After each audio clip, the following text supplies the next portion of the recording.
রাজবাড়ীর আড্ডাপুনিয়া গ্রামের যুবক সাইফুল ইসলাম খেতে কাজ করে মাসে কিছু টাকা আয় করেন। সম্প্রতি তার এক আত্মীয়র মাধ্যমে জানতে পারেন কাজ করতে সরকারিভাবে বিনা টাকায় যাওয়া যায় মালয়েশিয়ায়। Bangladesh overseas employment and services limited বুয়েসেলে যোগাযোগ করেন। কিছুদিনের প্রশিক্ষণ শেষে পরীক্ষায় উত্তীর্ণ হয়েছেন। শুক্রবার সকালে পূর্ণ হচ্ছে তার আশা। সাইফুল ইসলাম একাই নন, ওই দিন বিনা অর্থে মালয়েশিয়া যাবেন মোট ৭৩ জন ভাগ্যবান। এখান থেকে আমাদের ইউনাইটেড প্লান্টেশন বাগান এখান থেকে খরচ চালাচ্ছে দেশের আমাদের সরকার মাধ্যম হিসেবে। বেতন দেশের হচ্ছে ১৫০০ রিঙ্গিত, অর্থাৎ ৩৭-৩৭.৫ যখন যেটা আসে আর কি রেটে। বাংলাদেশে কি করতে? বাংলাদেশে যে কৃষি খামার, কৃষিকাজ। জি, ইনকাম তেমন নাই, দেখা যাচ্ছে ২ দিন কাজ করলে ৪ দিন বসে থাকতে হতো। দেখা যাচ্ছে ৭০০ টাকা হাজিরা কাজ করলে ওদিন ১৪০০ টাকা কাজ করলে আর ৪ দিন বসে থাকতে হতো।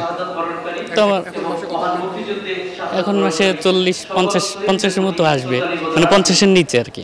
বয়েসেলের মাধ্যমে বয়েসেল ওই জায়গায় লোক আছে, কাগজ জমা দিচ্ছে ২ কপি, পাসপোর্ট, তারপরে ট্রেনিং দিচ্ছে আয়সা। তারপরে কি ট্রেনিং দিছে?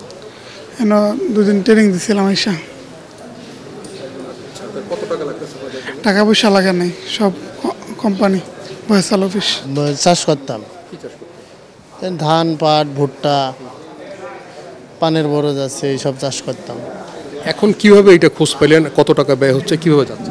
আমার চাচাতো ভাই বিদেশ থাকে, সেই খোঁজটা দিয়েছে। আমাদের কোনো টাকা পয়সা লাগবে না, আর আজ পর্যন্ত লাগুনি, বিনা খরচে কোম্পানি আমাদেরকে নিয়ে যাচ্ছে। মানে প্রসেসিংটা কি, কিভাবে আপনারা জায়গায় আসলেন, জানলেন, কিভাবে এটা বুঝতে পারলেন? বুঝতে পারলাম, আমার সেই চাচাতো ভাইয়ের আমার কাছে পাসপোর্টের ফটোকপি এইসব চাইছিল, বলছে যে বিদেশ যাবে। আমি বললাম হ্যাঁ জি যাবো। বলছে, আমি বললাম টাকা হলে যাবো না। বলছে যে ১ টাকা লাগবে না, বিনা খরচে আমার কোম্পানি নিয়ে আসছে। আমি বললাম তাহলে যাবো। তার ভিতরে বয়েসেলের অফিসে মেসেজ পেয়ে আমি এখানে এসে ইন্টারভিউ দিয়ে তারপরে এই পর্যন্ত আসছি।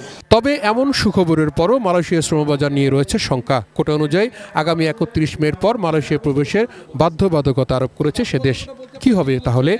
বাংলাদেশের এই অন্যতম শ্রমবাজার কি বন্ধ হয়ে যাচ্ছে? প্রশ্ন ছিল প্রবাসী কল্যাণ প্রতিমন্ত্রীর কাছে।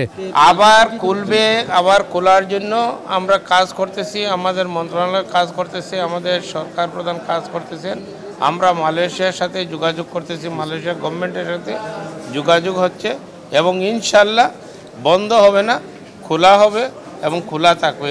মালয়েশিয়ায় কর্মী পাঠানোর সময় বাড়াতে আবেদন করা হয়েছে বলেও জানালেন প্রবাসী কল্যাণ প্রতিমন্ত্রী। আমরা ৩১ তারিখের ভিতরেই আমাদের কর্মী বাহিনী প্রেরণ করার ব্যাপারে আমরা সচেষ্ট আছি এবং আমরা দিক নির্দেশনা দিয়েছি। সেদিকে লক্ষ্য রেখে আমাদের মন্ত্রণালয় কাজ করতেছে। এরপরেও আমাদের মন্ত্রণালয় আরও সময় বৃদ্ধির জন্য মালয়েশিয়ার গভর্নমেন্টের কাছে চিঠি দিয়েছে এবং আমাদের মালয়েশিয়ান অ্যাম্বাসেডারও চিঠি দিয়েছে। ২০০২ সালের নভেম্বর থেকে ২০২৪ সালের মে পর্যন্ত মোট ১৩৮১ জন কর্মী বিনা টাকায় পৌঁছেছেন মালয়েশিয়ায়। Towhid ছুরব, ATN news, Dhaka.